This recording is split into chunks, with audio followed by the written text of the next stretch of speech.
Законом в составе председательствующий судьи Ермолаев секретаря судебного заседания равенства с участием государственного обвинителя прокурора отдела прокуратуры Республики Коми-Соголовского Косулина Турбанова, его защитника адвоката Ланшикова рассматривая в открытом судебном заседании уголовное дело в отношении Турбанова Егора Алексеевича, обвиняем в совершении 5 преступлений, предусмотренных в части 4 статьи 159 Уголовного кодекса Российской Федерации, руководствуясь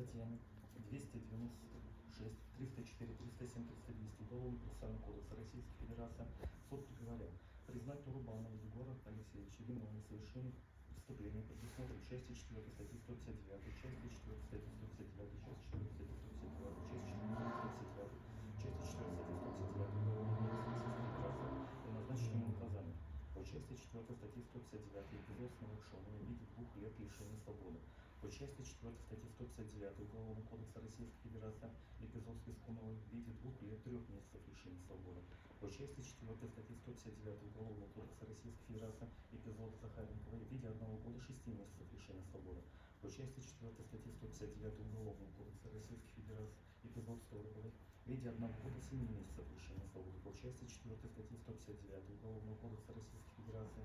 эпизод Самотекина в виде 1 года 9 месяцев лишения свободы. На основании части 3 статьи 69 Уголовного кодекса Российской Федерации по совокупности преступлений путем частичного сложения наказания окончательно назначить Турбанова Егора Алексеевича наказание в виде 3 лет лишения свободы с отбыванием в исправительной колонии общего режима